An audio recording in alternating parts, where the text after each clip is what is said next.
Bismillahirrahmanirrahim. Assalamualaikum warahmatullahi wabarakatuh. Segala puji bagi Allah, Tuhan yang telah melimpahkan kita rahmat dan karunia-Nya sehingga sampai sekarang ini kita masih dapat merasakan nikmat iman dan Islam. Salawat dan salam tak lupa pula kita kirimkan kepada junjungan Nabi Allah Muhammad SAW, karena dialah Nabi yang membawa umatnya dari zaman jahiliyah menuju zaman Islamiyah. Baiklah, langsung saja kami dari kelompok 3 akan memaparkan hasil diskusi kami pada mata kuliah manajemen Pranata keagamaan, yakni membahas tentang pranata zakat. Sebelumnya kami dari kelompok 3 terdiri dari 3 orang, yaitu saya sendiri atas nama Muhammad Akram Wahid, dan yang kedua ada Norman Hidayatullah, dan yang ketiga ada Nur Fadilah Anissa. Baiklah, pada pembahasan kelompok kami akan membahas 4 pokok bahasan. Yang pertama yaitu pengertian pranata zakat, yang kedua dalil terkait dan klasifikasi zakat, yang ketiga yaitu penerapan zakat di Indonesia, dan yang terakhir yaitu hikmah zakat. Baiklah, dari saya sendiri akan menjelaskan pengertian dari pranata zakat. Awalnya kita harus mencari tahu apa itu pranata, pengertian dari pranata. Nah, di dalam KBBI atau Kamus Besar Bahasa Indonesia, pranata memiliki arti institusi atau aturan. Pranata berarti sistem tingkah laku sosial yang bersifat resmi serta adat istiadat dan norma yang mengatur tingkah laku itu dan seluruh perlengkapannya guna memenuhi berbagai kompleks kebutuhan manusia dalam masyarakat. Yang kedua yaitu pengertian zakat. Ditinjau dari segi bahasa, kata zakat mempunyai beberapa arti, yakni al-barakatuh yang berarti keberkahan, yang kedua itu al-nama yang berarti pertumbuhan dan perkembangan, yang ketiga yaitu at-taharatu atau kesucian, dan yang terakhir yaitu as-salahu, yaitu keberesan. Prinsipnya sama, yaitu bahwa zakat adalah bagian dari harta dengan persyaratan tertentu yang Allah Subhanahu wa taala mewajibkan kepada pemiliknya untuk diserahkan kepada yang berhak menerimanya dengan persyaratan tertentu pula, yakni terakhir dan yang terakhir pengertian dari pranata zakat sendiri. Pranata zakat adalah aturan atau norma-norma dalam hal ini yang mengatur tentang pendistribusian atau penyaluran ibadah zakat. Berikutnya yaitu pembahasan kedua mengenai dalil tentang zakat. dalil tentang zakat di sini kami hanya mengambil 3 dari beberapa penjelasan dalam Al-Quran, yaitu pada surah Al-Baqarah ayat 43, yang dimana ayat tersebut berbunyi wa aqimus sholata wa atuz zakah warka'u ma'ar raki'in, yang artinya dan dirikanlah sholat, tunaikan zakat, dan rukuklah beserta orang-orang yang rukuk. Berikutnya pada dalil kedua yaitu pada surah Al-Baqarah pula terdapat pada ayat 110 yang berbunyi wa aqimus sholata wa atuz zakah wa ma tuqaddimu li anfusikum min khairin tajiduhu 'indallah innallaha bima ta'maluna basir, yang artinya dan dirikanlah sholat dan tunaikan zakat dan kebaikan apa saja yang kamu usahakan bagi dirimu, tentu kamu akan mendapat pahalanya pada sisi Allah. Sesungguhnya Allah Maha melihat apa-apa yang telah kamu kerjakan. Nah, berikutnya pada dalil ketiga terdapat pada surah At-Taubah ayat ke-103 yang berbunyi khudh min amwalihim shadaqatan tutahhiruhum wa tuzakkihim biha wa shalli alaihim innas salata sakanun lahum wallahu sami'un alim. Arti pada ayat 103 dari surah At-Taubah ini yaitu, ambillah zakat dari sebagian harta mereka. Dengan zakat itu kamu membersihkan dan mensucikan mereka, dan berdoalah untuk mereka. Sesungguhnya doa kamu itu menjadi ketenteraman jiwa bagi setiap mereka, dan Allah Maha mendengar lagi Maha mengetahui. Berikutnya masih di poin kedua mengenai zakat. Klasifikasi zakat. Klasifikasi zakat ada dua, yaitu zakat fitrah dan zakat mal. Zakat fitrah sendiri yaitu zakat dari diri yang diwajibkan atas setiap muslim yang berkemampuan sesuai syarat-syarat yang telah ditetapkan oleh syariat Islam. Biasanya zakat fitri ini dikeluarkan berupa bahan makanan pokok. Zakat fitrah dinamakan zakat al-fitr yang mengacu kepada kata fitri yang artinya adalah makan.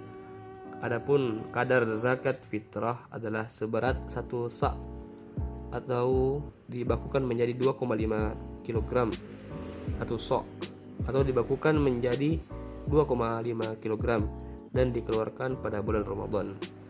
Berikutnya itu zakat mal, yaitu zakat yang dikeluarkan sebagian harta yang dimiliki oleh seorang muslim untuk diberikan kepada yang berhak menerimanya sesuai dengan syarat dan ketentuan dalam Islam pula. Dan dengan demikian sesuatu dapat disebut mal apabila memenuhi 2 syarat, yakni dapat dimiliki, disimpan, dihimpun, dikuasai, dan dapat diambil manfaatnya sebagaimana lazimnya. Contoh yaitu emas, uang, ternak, dan lain-lain. Mungkin itulah penjelasan dari saya pribadi dan akan dilanjutkan oleh teman kelompok saya. Sekian, wassalamualaikum warahmatullahi wabarakatuh. Bismillahirrahmanirrahim. Saya atas nama Nur Fadilah Anissa akan melanjutkan pemaparan dari rekan saya, yaitu kalangan orang-orang yang berhak menerima zakat atau mustahik. Dalam Al-Quran, surah At-Taubah ayat 60 telah diatur bahwa ada 8 golongan yang berhak menerima zakat. Yang pertama adalah orang fakir. Fakir di sini diartikan sebagai orang yang tidak mampu atau tidak bisa memenuhi sebagian dari kebutuhan pokok hidupnya. Kemudian yang kedua adalah orang miskin. Miskin di sini diartikan sebagai orang yang tidak mampu memenuhi kebutuhan hidupnya secara sempurna, yang dimana yang dapat dipenuhi hanya sebagian kecil saja. Kemudian yang ketiga yaitu amil zakat atau pengurus zakat, yang dimana orang yang diberikan tugas untuk mengumpulkan dan mendistribusikan zakat kepada yang berhak menerima.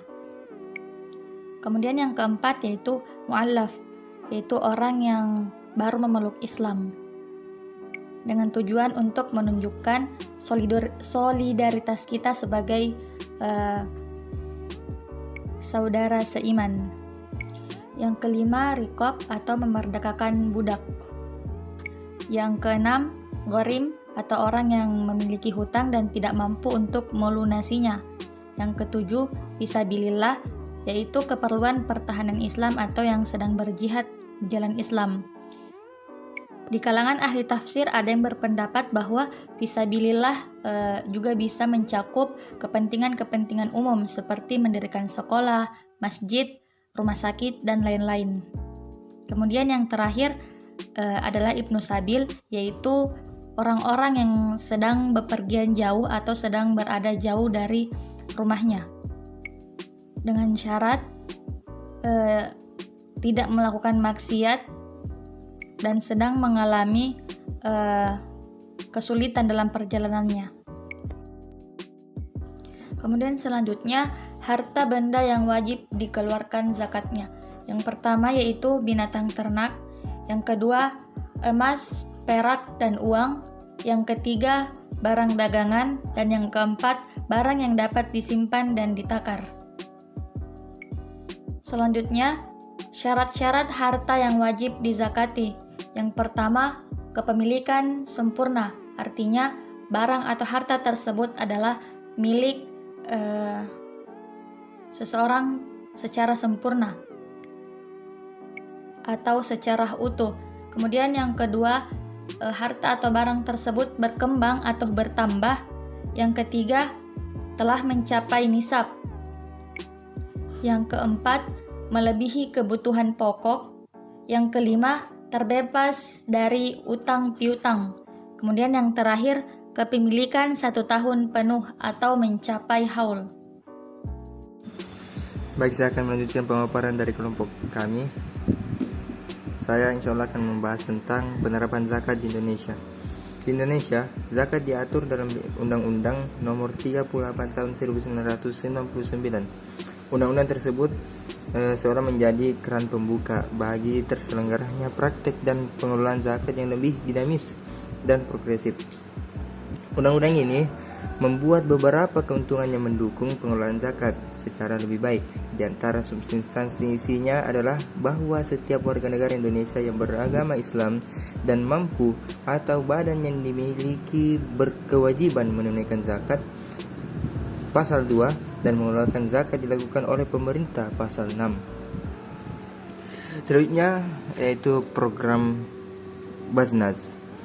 Yang pertama ada zakat community development atau disingkat ZCD. Yang kedua yaitu counter layanan mustahik atau disingkat KLM. Yang ketiga rumah sehat Basnas dan program tanggap darurat bencana. Yang keempat rumah cerdas anak bangsa. Dan yang terakhir ialah program kaderisasi 1000 ulama. Selanjutnya saya akan membahas tentang hikmah zakat. Ada beberapa hikmah zakat. Yang pertama ialah sebagai wujud dari sikap ketundukan, ketaatan dan rasa syukur kepada Allah Subhanahu wa taala. Yang kedua, membentuk karakter kepedulian terhadap sesama. Yang ketiga, bernilai pahala di sisi Allah Subhanahu wa taala. Yang keempat, sebagai sarana untuk mendekatkan diri kepada Allah Subhanahu wa taala. Yang kelima, zakat sebagai sumber dana bagi pembangunan sarana maupun prasarana seperti sarana ibadah dan pendidikan. Dan yang terakhir, membentuk kesadaran bahwa terhadap hak online di dalam harta yang dimiliki. Selanjutnya yaitu ada beberapa 3 poin. Yang pertama adalah hablum minallah, zakat, dan hablum minannas. Sekian dari saya kembalikan kepada moderator. Baiklah, terima kasih. Ya itulah tadi hasil pemaparan, hasil diskusi kelompok kami mengenai peranata zakat. Sebelumnya saya ingin menambahkan slide terakhir ini, yaitu ada 3 poin, yaitu hablum minallah, zakat, dan hablum minannas, yang dimana maksud dari slide ini bahwa untuk memperkuat hablum minallah dan hablum minannas kita melalui zakat. Karena pada hakikatnya tadi sudah dijelaskan pada salah satu pengertian zakat, yaitu at-taharatu, sebagai kesucian, di mana kita menyucikan hati dan diri kita untuk selalu dekat kepada Allah Subhanahu wa taala, hingga hablum minallah atau hubungan kita kepada Allah terjalin dengan erat. Sedangkan pada bagian hablum minannas bisa erat karena zakat, bisa dieratkan oleh zakat karena di dalam zakat terdapat pengertian juga yakni al-barokatu atau keberkahan, yang dimana kata-kata Arab yang pernah saya dengar yaitu al-barokatu ma'al jamaah, yang berarti keberkahan terdapat dalam sebuah kebersamaan. Maksud dari kebersamaan ini yaitu sesama manusia ada baiknya kita saling merangkul dalam suatu kebaikan atau dalam suatu ibadah, sama halnya zakat, agar kita bisa menjaga atau mempererat hablum minannas kita sesama manusia. Mungkin itulah sedikit penjelasan dari saya. Terima kasih kepada teman-teman yang sedia mendengarkan hasil diskusi kami, dan kami sangat memohon maaf apabila dalam diskusi kami atau dalam video ini terdapat banyak kesalahan, karena itu memang dari diri kami pribadi dan ada benarnya datang dari Allah Subhanahu wa taala. Sekian dan terima kasih. Wassalamualaikum warahmatullahi wabarakatuh.